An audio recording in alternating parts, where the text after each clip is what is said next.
Convido os amados a abrirem suas Bíblias no segundo livro de Reis, capítulo 4, por favor. Lá no Antigo Testamento, segundo livro de Reis, capítulo de número 4, a partir do versículo 8. Segundo Reis 4, nós vamos ler de 8 até 37. Segundo livro de Reis, capítulo de número 4, versículo 8. Enquanto vocês encontram, como o mês de maio é o mês do Dia das Mães, é o mês das mães, nós vamos pregar durante todo o mês de maio aqui sobre as mulheres extraordinárias da Bíblia. As mulheres que tiveram um papel fundamental na palavra de Deus. Nós vamos pregar todos os domingos de maio a respeito dessas mulheres que com uma fé impressionante abençoaram gerações e continuam nos abençoando. Então em cada domingo do mês do Dia das Mães, nós vamos ter uma série de mensagens, aprender com essas mulheres de fé na Bíblia. A Bíblia registra a história, o episódio de mulheres fantásticas. Não que elas não enfrentaram lutas, não que não foram mulheres com problemas, não que elas não tiveram perdas, muito pelo contrário, mas mulheres que enfrentaram as barreiras da vida, as adversidades e principalmente as diferenças daquela época e puderam nos deixar marcas impressionantes de fé, de espiritualidade. Então em todos os domingos nós vamos pregar aqui sobre as mulheres extraordinárias da Bíblia. E hoje eu quero começar falando dessa mulher, cujo registro está em 2 Reis, capítulo 4, a partir do verso 8. Pedi para você acompanhar na sua Bíblia, para você ver bem a história, se ater aos detalhes que nós vamos observar hoje, como a vida desta mulher pode trazer a nós, 3.000 anos depois, lições impressionantes. Vamos lá, 8. Certo dia, Eliseu foi a Sunem, onde uma mulher rica insistiu que ele fosse tomar uma refeição em sua casa. Depois disso, sempre que passava por ali, ele parava para uma refeição. Em vista disso, ela disse ao marido: sei que esse homem que sempre vem aqui é um santo homem de Deus. Vamos construir lá em cima um quartinho de tijolos e colocar nele uma cama, uma mesa e uma cadeira e uma lamparina para ele. Assim, sempre que nos visitar, ele poderá ocupá-lo. Um dia, quando Eliseu chegou, subiu ao seu quarto e deitou-se. Ele mandou o seu servo Geazi chamar a sunamita. Ele a chamou e quando ela veio, Eliseu mandou Geazi dizer-lhe: você teve todo este trabalho por nossa causa. O que podemos fazer por você? Quer que eu interceda por você junto ao rei ou ao comandante do exército? Ela respondeu: estou bem entre a minha própria gente. Mais tarde Eliseu perguntou a Geazi: o que se pode fazer por ela? Ele respondeu: bem, ela não tem filhos e seu marido é idoso. Então Eliseu mandou chamá-la de novo. Geazi a chamou, ela veio até a porta e ele disse: por volta desta época, no ano que vem, você estará com um filho nos braços. Ela contestou: não, meu senhor, não iludas a tua serva, ó homem de Deus. Mas como Eliseu lhe dissera, a mulher engravidou e no ano seguinte, por volta daquela mesma época, deu à luz um filho. O menino cresceu e certo dia foi encontrar-se com seu pai, que estava com os ceifeiros. De repente, ele começou a chamar o pai gritando: ai minha cabeça, ai minha cabeça. O pai disse a um servo: leve-o para a mãe dele. O servo o pegou e o levou à mãe. O menino ficou no colo dela até o meio-dia e morreu. Ela subiu ao quarto do homem de Deus, deitou o menino na cama, saiu e fechou a porta. Ela chamou o marido e disse: preciso de um servo e de uma jumenta para ir falar com o homem de Deus. Vou e volto logo. Ele perguntou: mas por que hoje? Não é lua nova nem sábado? Ela respondeu: não se preocupe. Ela mandou selar a jumenta e disse ao servo: vamos rápido, só pare quando eu mandar. Assim ela partiu para encontrar-se com o homem de Deus no Monte Carmelo. Quando ele a viu à distância, disse a seu servo Geazi: olhe, é a sunamita. Corra ao seu encontro e pergunte a ela: está tudo bem com você? Tudo bem com o seu marido? E com o seu filho? Ela respondeu a Geazi: está tudo bem. Ao encontrar o homem de Deus no monte, ela se abraçou aos seus pés. Geazi veio para afastá-la, mas o homem de Deus lhe disse: deixe-a em paz. Ela está muito angustiada, mas o Senhor nada me revelou e escondeu de mim a razão de sua angústia. E disse a mulher, acaso eu te pedi um filho, meu senhor? Não te disse para não me dar falsas esperanças? Então Eliseu disse a Geazi: ponha a capa por dentro do cinto, pegue o meu cajado e corra. Se você encontrar alguém, não o cumprimente. Se alguém o cumprimentar, não responda. Quando lá chegar, põe o meu cajado sobre o rosto do menino. Mas a mãe do menino disse: juro pelo nome do Senhor e por tua vida que se ficares, não irei. Então ele foi com ela. Geazi chegou primeiro e pôs o cajado sobre o rosto do menino, mas ele não falou nem reagiu. Então Geazi voltou para encontrar-se com Eliseu e lhe disse: o menino não voltou a si. Quando Eliseu chegou em casa, lá estava o menino morto, estendido na cama. Ele entrou, fechou a porta e orou ao Senhor. Depois deitou-se sobre o menino, boca a boca, olhos com olhos, mãos com mãos. Enquanto se debruçava sobre ele, o corpo do menino ia se aquecendo. Eliseu levantou-se e começou a andar pelo quarto. Depois subiu na cama e debruçou-se mais uma vez sobre ele. O menino espirrou 7 vezes e abriu os olhos. Eliseu chamou Geazi e o mandou chamar a sunamita. E ele obedeceu. Quando ela chegou, Eliseu disse: pegue seu filho. Ela entrou, prostrou-se aos seus pés, curvando-se até o chão. Então pegou o filho e saiu. Vamos orar, queridos. Pai querido, nós te agradecemos, te louvamos por esse tempo tão especial que é estar na tua casa.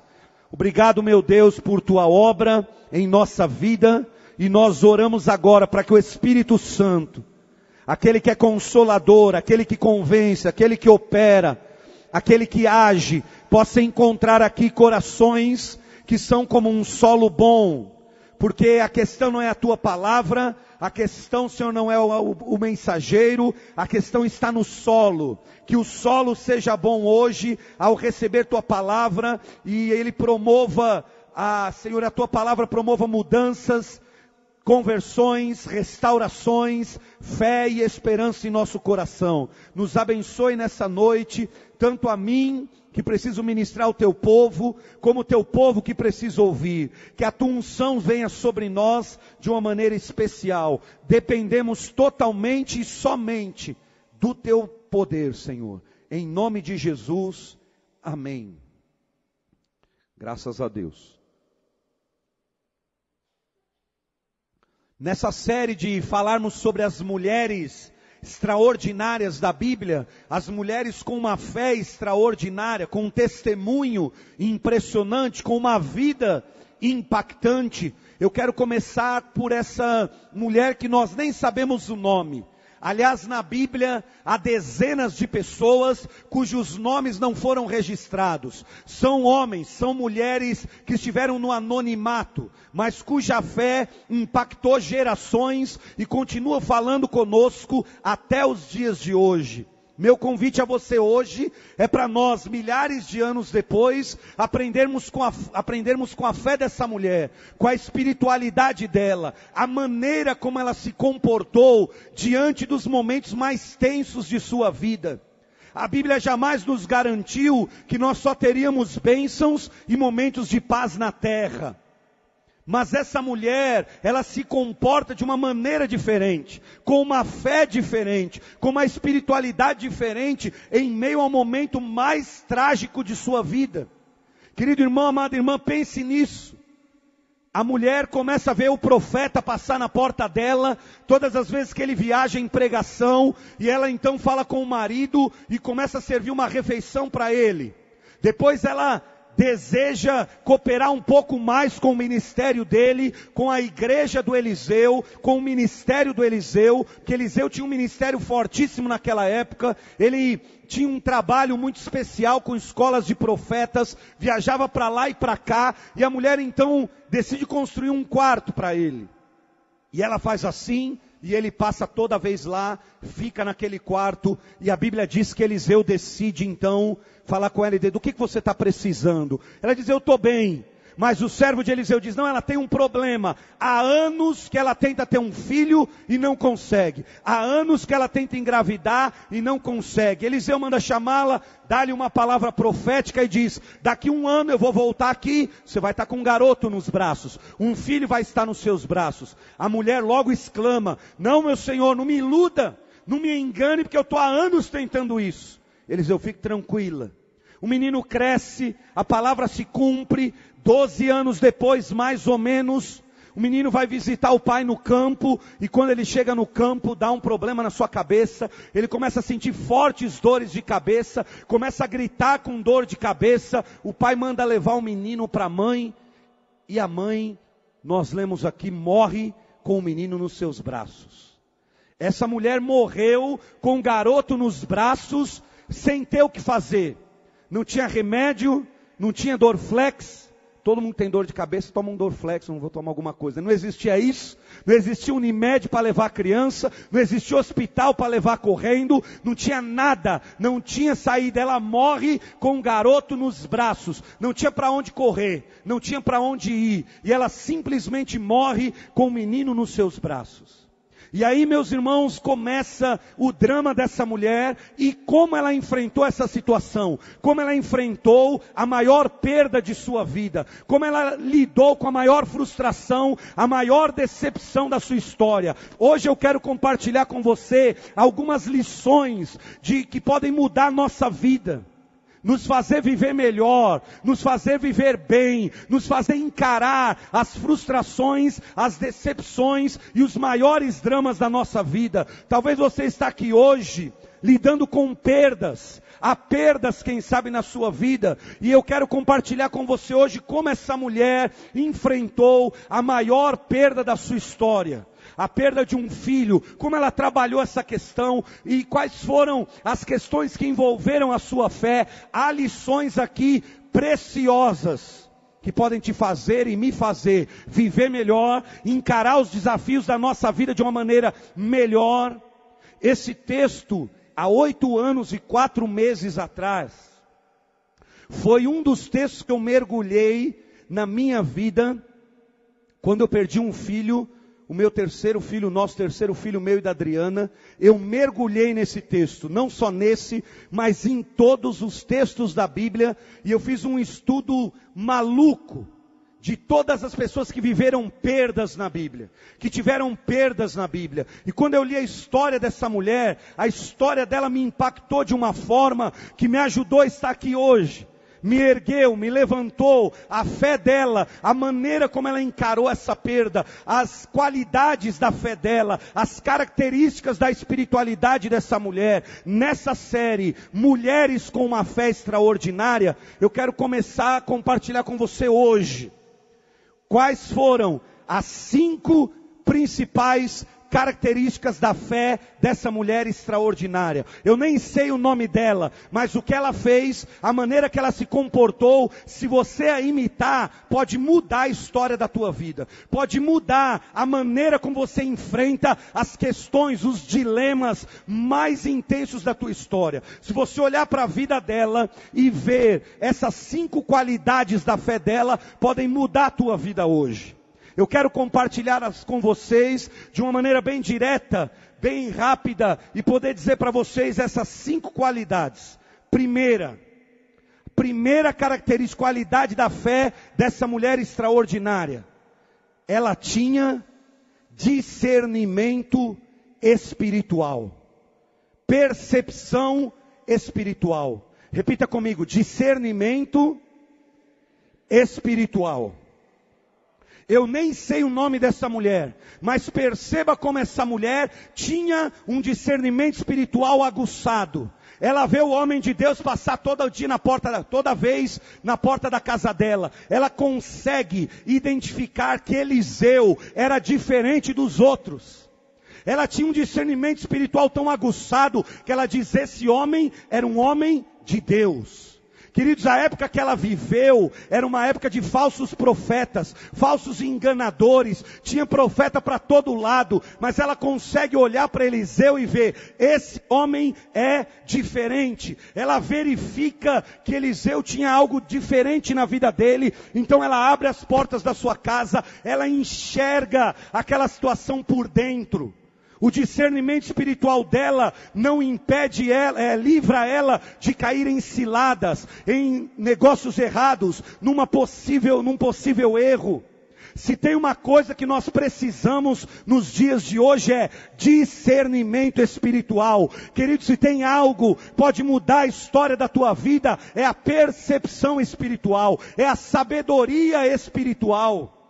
Porque há pessoas que saem entrando por portas, fazendo negócios, fazendo alianças, tendo relacionamentos, contraindo coisas, sem discernimento espiritual.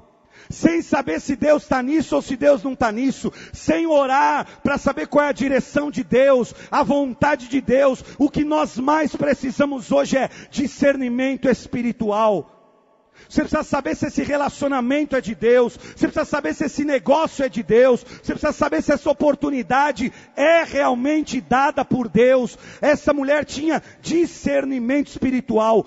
O discernimento, irmãos, nos livra de enrascadas, nos livra de ciladas, nos livra de errarmos o alvo, nos livra de entrarmos em coisas e lugares e assuntos que não eram para nós. Essa mulher tinha discernimento espiritual. Ela está tão espiritualmente aguçada que ela olha e diz: esse é homem de Deus. Aquele que está passando todo dia não é.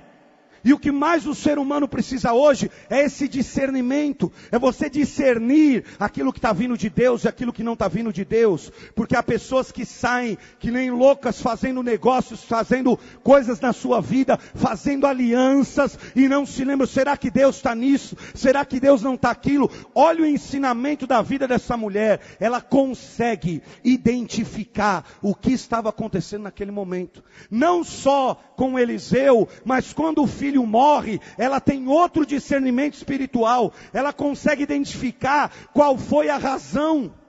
Porque quando nós estamos passando por uma luta, passando por um momento adverso, passando por um dilema, talvez como o dela, a gente tem que buscar a Deus, procurar ter o discernimento para saber qual é a origem disso. Por que eu estou passando por isso? Pode ser que seja uma prova de Deus, pode ser Deus me provando. Pode ser porque eu quebrei princípios bíblicos. Quando nós quebramos princípios bíblicos, as consequências são inevitáveis. A mulher consegue identificar. E olha o que eu acho especial na vida dela. Olha o que eu vejo de interessante aqui. Essa mulher tinha uma espiritualidade tão preparada, tão aguçada. Escuta isso, irmão. Que a Bíblia diz que ela vê que o homem é homem de Deus, sim ou não? Ela enxerga, Eliseu é homem de Deus. Vou fazer um quarto em casa para ele. Ela sai, já chama os pedreiros, já contrata, compra o material e sai comprando. É isso que ela faz? Ela era rica. A Bíblia diz que ela era uma mulher de posse. Sabe o que ela faz? Não sei se você prestou atenção. Ela foi falar com o seu marido. Ela foi perguntar ao marido. Ela era espiritualmente preparada, porque ela foi conversar com o marido. Ela identifica que aquele homem era homem de Deus, mas ela não quebra um princípio, o princípio da autoridade, de que o marido é o cabeça do lar, que ela precisava ouvir o marido, que ela precisava tomar essa decisão junta. Eu quero lhe dizer essa noite, você precisa de discernimento espiritual. Minha filha, tenha discernimento, honre o teu pai, honre a tua mãe, não quebre essa aliança, não quebre esse princípio de autoridade, porque muitas pessoas estão hoje padecendo, errando na vida, porque estão quebrando o princípio de autoridade. Há uma lei no céu que Deus estabeleceu também na terra, e é a lei do princípio da autoridade. Quando eu quebro isso, quando eu desonro isso, eu vou colher os frutos disso. A mulher tinha uma percepção espiritual tão grande que mesmo quando o menino morre, ela continua buscando a direção de Deus para identificar o que estava acontecendo. Ela tinha discernimento espiritual. Meu irmão, sabe qual a primeira lição dessa mulher extraordinária? Pode mudar a tua vida, impedir você de cair em cilada, impedir você de entrar em coisa errada, impedir você de não enxergar o que Deus está te dando, está preparando para você. Discernimento espiritual. É o que mais o ser humano precisa hoje. Deus está nesse negócio, Deus está nessa compra, Deus está nessa venda. Você pode ver Deus abrindo essa porta, Deus está falando contigo, Deus está confirmando contigo. Primeira lição dessa mulher: desenvolva, querido, um espírito de ouvir mais a Deus e discernir o que é de Deus, o que não é de Deus. Discernimento espiritual. Segunda lição que eu vejo na vida dessa mulher, impressionante. Ela enfrenta tudo, mas ela tinha algo diferente em sua vida também. Segunda lição dela, ela tinha um espírito de liberalidade, de generosidade. Ela era generosa, ela era liberal. Meu irmão, ela vê o profeta, ela identifica um problema, ela identifica uma necessidade, e sabe o que ela vai fazer? Contribuir com aquela necessidade. Ela tinha um espírito de liberalidade. Sabe qual é a segunda indicação de vitória na nossa vida? Repita comigo: espírito de liberalidade. Ela era generosa, ela era rica, ela chama o marido, ela constrói um quarto, ela põe ele no cômodo, ela coloca os móveis, ela investe no ministério dele. Ela entendeu que ela estava servindo a Deus enquanto estava abençoando o profeta. Ela não era, porque a pessoa que tem um espírito generoso, ela não tem um espírito afetado pelo Deus desse século, o Deus de Mamon. Porque o dinheiro revela quem nós somos, o que temos revela quem nós somos, porque Deus prospera e enriquece aqueles que já são prósperos na sua forma de pensar. E nós vivemos hoje num mundo onde as pessoas não pensam no próximo, não pensam em nada mais a não ser em si mesmo. É tudo para mim, se der para eu ajudar alguém eu ajudo. É tudo na minha vida, eu só penso em mim, em mim, em mim. E as atitudes dela comprovaram sua palavra. Ela tinha um espírito de liberalidade. Quantas pessoas, irmãos, não estão vivendo hoje no ajuntamento de coisas?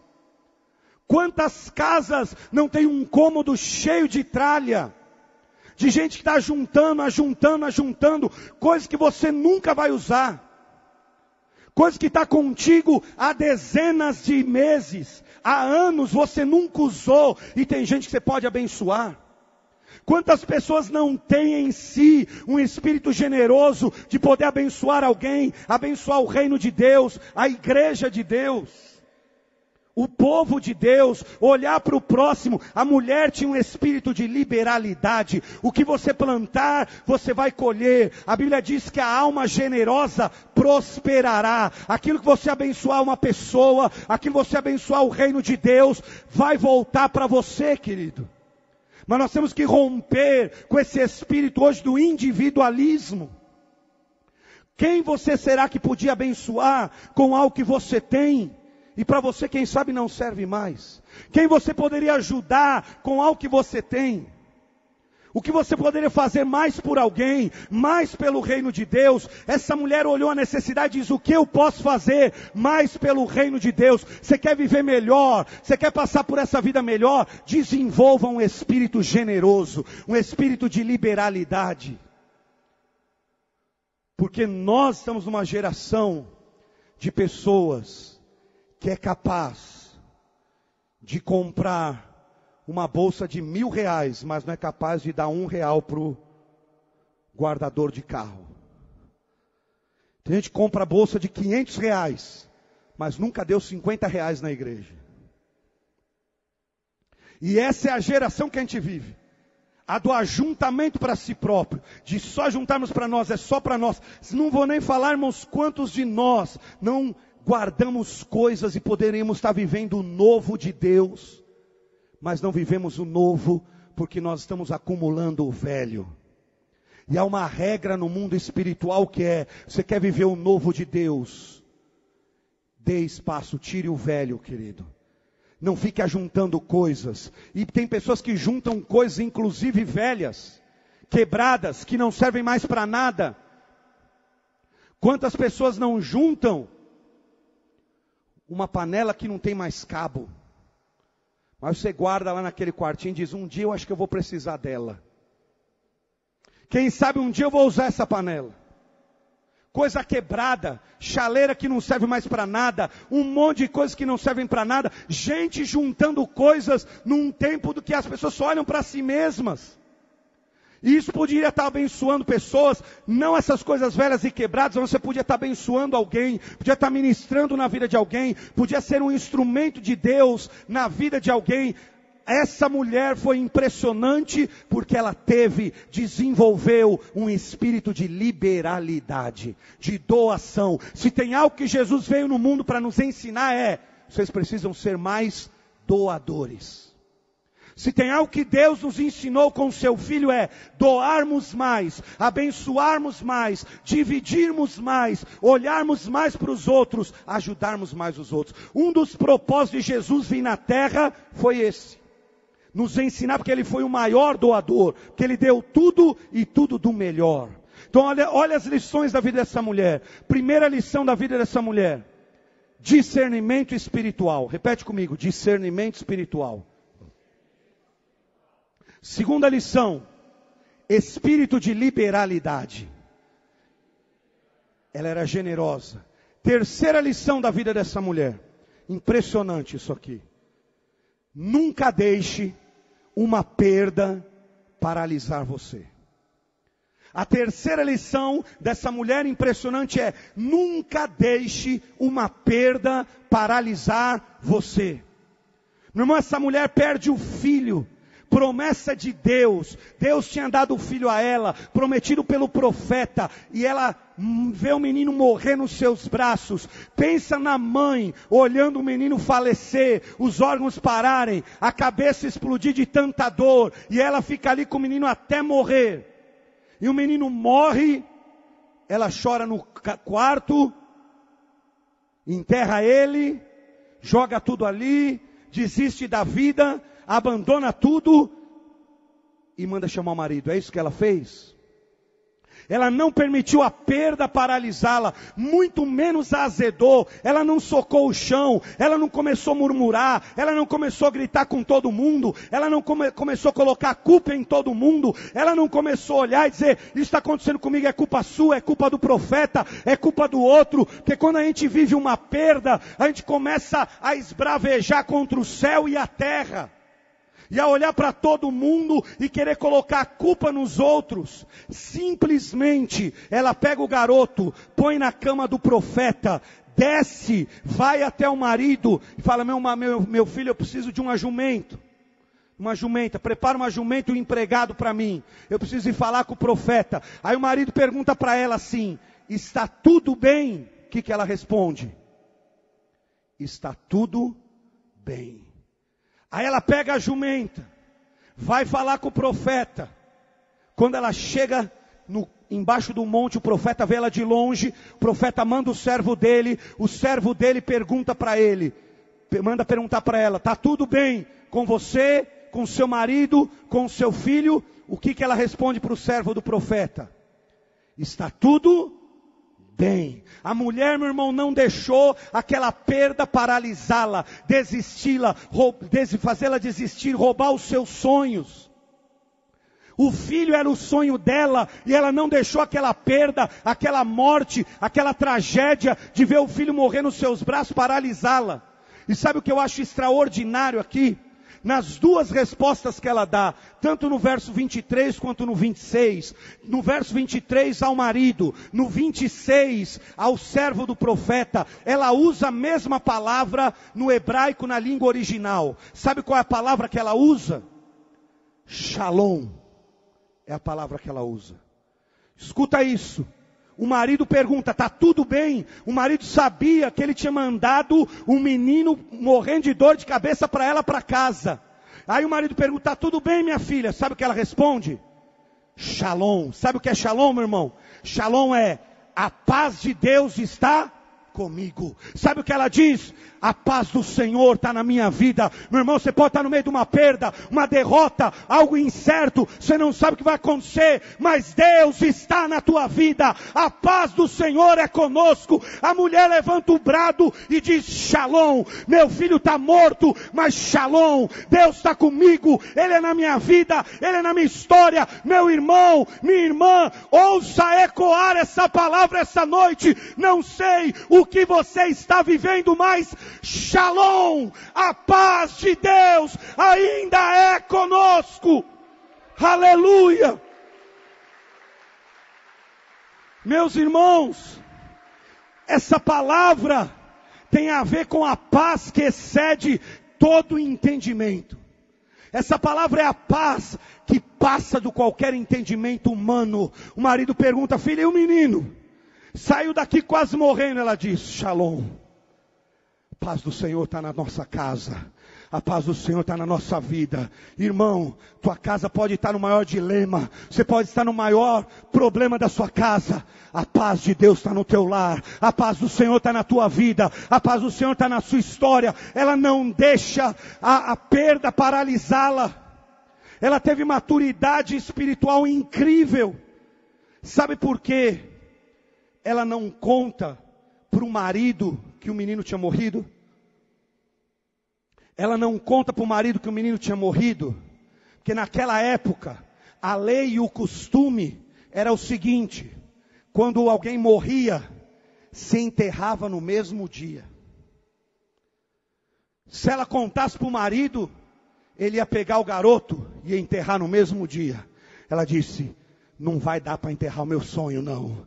Essa perda não vai me paralisar. Eu quero falar com o homem de Deus. Ela nada a impede de buscar o socorro de Deus, de ir atrás do Senhor, de ouvir a voz do Senhor. A mulher não deixou nada paralisá-la. Meu irmão, eu estou lhe dizendo hoje diante de Deus, você quer que sua vida seja melhor. Não deixe uma perda, uma derrota, uma frustração, algo que deu errado paralisar você, fazer você desistir. Quanta gente está ficando pelo caminho da fé, porque se decepciona, se frustra, olha para o homem, olha para as pessoas. Ei, escute isso hoje, Deus ainda é na tua vida, o Shalom de Deus está na tua casa, sobre os seus. Não deixe nada paralisar você, querido. Essa mulher não permitiu que nada paralisasse a sua vida. Ela não azedou, ela não murmurou, ela não saiu xingando Deus e o mundo. Ela chega para o profeta e diz, eu falei para você não me iludir. O profeta vai até a casa dela e o menino ressuscita. Sabe por quê? Querido, guarde comigo. Olha as lições dessa mulher extraordinária. Primeiro, discernimento espiritual. Repita comigo para você gravar. Discernimento. Segundo, espírito de liberalidade. Terceiro, não deixe uma perda paralisar você. Olha a quarta lição. Creia que todas as situações na sua vida, na sua história, tem um propósito de Deus por trás. Você quer ver só? Abra sua Bíblia. Olha que coisa impressionante na história dessa mulher. A história dessa mulher é emocionante, impactante, diferente. Olha que incrível. Próprio livro de 2 Reis. Vá no capítulo 8 agora, por favor. Olha que interessante isso. 2 Reis, capítulo de número 8.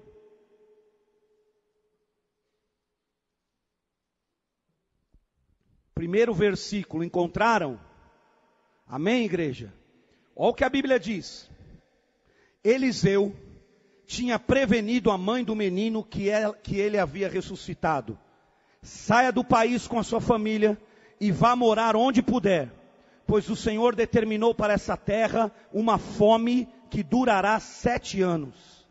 A mulher seguiu o conselho do homem de Deus, partiu com sua família e passou 7 anos na terra dos filisteus. Ao final dos 7 anos, ela voltou a Israel e fez um apelo ao rei para readquirir sua casa e sua propriedade. O rei estava conversando com Geazi, servo do homem de Deus, e disse: conte-me todos os prodígios que Eliseu tem feito. Enquanto Geazi contava ao rei como Eliseu havia ressuscitado o menino, a própria mãe chegou para apresentar sua petição ao rei, a fim de readquirir sua casa e sua propriedade. Geazi exclamou: esta é a mulher, ó rei, meu senhor, e este é o filho dela, a quem Eliseu ressuscitou. O rei pediu que ela contasse o ocorrido, e ela confirmou os fatos. Então, ele designou um oficial para cuidar do caso dela e lhe ordenou: devolva tudo o que lhe pertencia, inclusive toda a renda das colheitas, desde que ela saiu do país até hoje. Está entendendo o que aconteceu aqui, irmão? Eliseu ressuscita o filho da mulher. Aí logo depois, Deus dá uma palavra para Eliseu: virão sobre essa terra 7 anos de fome. Ele chama a família daquela mulher que tinha ajudado ele tantas vezes. Ele disse: olha, minha filha, pega a tua família, vai embora dessa terra, porque vai vir fome durante 7 anos. Ela obedece o profeta, segue a palavra, fica 7 anos fora. Quando ela volta para a terra dela, para ir na casa dela, o MST tinha invadido a casa dela. Quando ela chega de volta, os sem terra entraram na casa dela. Tinha gente na casa, tinha gente na propriedade, o pessoal tinha invadido a terra dela. Aí ela vai falar com o rei. Quando ela chega para falar com o rei, para mandar um recurso para o rei, quem que está diante do rei? O servo de Eliseu. E que caso ele está contando para o rei? O dela mesmo. E aí o rei olha para ela e diz: minha filha, eu vou pegar um homem agora mesmo, que ele vai restituir você, vai abençoar você, você vai ter tudo de volta, ele vai resolver tua questão. O que nós aprendemos aqui, irmãos? Nós aprendemos que nós precisamos crer. E essa mulher tinha fé para crer que todas as coisas, até as perdas, até aquilo que está dando errado e está tirando a tua paz, até aquilo que não se resolve e você está sem sono, você está perturbado, você está perturbada, você não sabe o que vai acontecer. Se a tua vida está nas mãos de Deus, você crê nele, confia nele, até aquilo que deu errado, te frustrou, foi tragédia, foi perda, Deus vai usar para abençoar tua vida, aleluia. Você entendeu isso, irmãos? Eu fico olhando para esse texto, me impressiona. Se você não ler esse capítulo 8, esse texto que nós lemos, por que Deus deixa o menino morrer para depois ressuscitar? Por quê? Para quê? Irmão, olha o trabalho que deu para ressuscitar o menino. Vai Eliseu no Carmelo, viaja Eliseu do Carmelo, tira Eliseu daqui, manda Eliseu para lá, Eliseu hora de cá, a mulher pega um jumento, e a mulher viaja, e a mulher vem. Não era só mais fácil deixar o menino vivo? Não era só Deus abençoar para que o menino morresse? Se nós olharmos assim, para que Deus deixou morrer? Para depois ressuscitar? Para que Deus permitiu que o garoto morresse, para logo depois mandar a mulher viaja até Eliseu vem de volta, e é cajado, e sobe na cama, e ora, e anda no quarto, e clama, e busca, e Deus ressuscita o menino. Sabe por que Deus permitiu que o menino morresse e depois o ressuscitou? Porque Deus sabia que o testemunho dessa vitória, desse milagre, desse acontecimento, seria útil para essa restituição, essa bênção e essa vitória lá na frente. Querido, ouça isso que eu vou lhe dizer. Talvez você não está entendendo o que está acontecendo, porque o nó não desata, o negócio não sai, você anda, a coisa não aparece, você faz, nada acontece, ou essa perda, essa tragédia, você não entende, e há coisas que nós não entendemos, mas eu lhe digo hoje, em nome do Senhor Jesus, creia, por trás de tudo isso está a mão de Deus. Isso ainda vai virar bênção, isso ainda vai virar testemunho, isso ainda será outro milagre de Jeová na tua história, aleluia. É lindo, irmão, é lindo ver isso aqui. Deus está no controle. A mulher vê o menino morrer, o menino ressuscitar, e acha que acabou ali, mas Deus está no controle, e eu afirmo a você hoje, com toda a minha fé, com toda a minha vida, com toda a minha esperança, não importa quão dolorosa que tenha sido essa perda, esse fracasso, esse dilema que você está enfrentando, Deus ainda vai tirar algo bom dessa situação para te abençoar. Lá na frente, 7 anos depois, essa mulher colheu a vitória da sua fé, da sua perseverança, da sua ida ao Carmelo. Ela subiu no jumento, ela viajou. Querido, você vai colher a bênção e a vitória na tua história também, em nome de Jesus. Creia.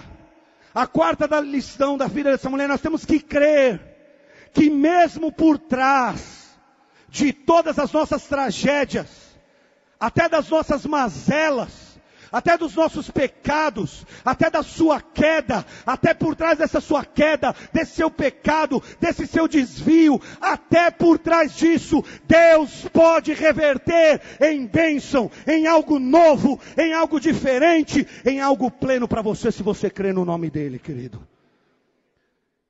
Coisa impressionante é a história dessa mulher. Oi, P. Esse menino é um príncipe aqui, que fica sempre aqui, ó, me ouvindo.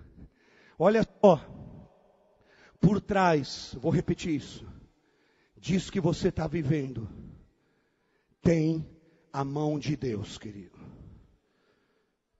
Por trás disso que eu estou vivendo, e qualquer coisa que eu esteja vivendo, tem a mão de Deus. Eu não estou enxergando agora, mas eu vou ver lá na frente. Eu não posso ver agora, mas eu vou ver a intervenção de Deus. Creia que todas as coisas que estão acontecendo estão cooperando para a tua vitória, cooperando para o melhor de Deus para você, cooperando para o que Deus tem na tua vida. Isso que está acontecendo não é para derrubar você, paralisar você, desmotivar você. Deus lá na frente vai te mostrar que era um processo que Ele estava trabalhando em tua vida, em tua história. Mas meu irmão, creia hoje, em nome de Jesus, creia, confie, espere em Deus, porque por trás de tudo isso, tem Deus preparando algo para você, tem Deus trabalhando em algo para você. Talvez você está pensando, podia ser desse jeito, daquele jeito, eu queria que fosse assim, eu queria que fosse assado, mas Deus está dizendo hoje aqui, os meus caminhos não são os vossos caminhos, e os meus pensamentos não são os vossos pensamentos, porque os caminhos de Deus e os pensamentos de Deus são bem mais altos do que os nossos, aleluia. Deus está pensando mais alto que você, Deus tem um caminho mais alto que o teu, Deus tem um plano melhor que o teu, Deus tem uma estratégia melhor do que a tua, querido. E escute, quando Deus está trabalhando, e eu tenho certeza, Ele está trabalhando hoje aqui, Ele está trabalhando na tua vida, Ele coloca, escuta isso, Ele coloca os reis no lugar certo, na hora certa, para falar com a pessoa certa. tudo cai no momento certo. Meu irmão, sabe o que a Bíblia está dizendo aqui? Até os reis Deus está governando, até os senhores Deus está governando, até aqueles que se acham dono do mundo, o Senhor é quem os está governando. Diz a Bíblia, o homem de Deus vai falar com o rei exatamente no dia que a mulher vai lá pedir a sua carta de levar a sua carta de petição para ter de volta seus bens. Exatamente no dia. Queridos, não há coincidências, não há obras ocasionais, é Deus preparando. E escute isso, Deus vai pôr o rei na tua frente para lhe dar esta vitória, aleluia. Porque é Ele quem governa os reis. A Bíblia diz, o coração do rei está nas mãos do Senhor, e Ele o leva para onde Ele quiser, aleluia.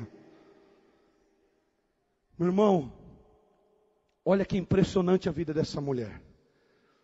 Primeira lição da vida dela, uma coisa que nós precisamos muito hoje, discernimento espiritual. Segunda lição dessa mulher, espírito de liberalidade. Olhe, enxergue uma necessidade, abençoe, participe, se envolva. Terceiro, não deixe nenhuma perda, nada do que deu errado na tua vida paralisar você. Essa mulher não deixou o filho morto em seus braços paralisá-la, roubar-lhes os seus sonhos. Não deixe nada paralisar você. Quarto, creia que Deus está por trás de toda essa situação e ainda vai agir na tua história.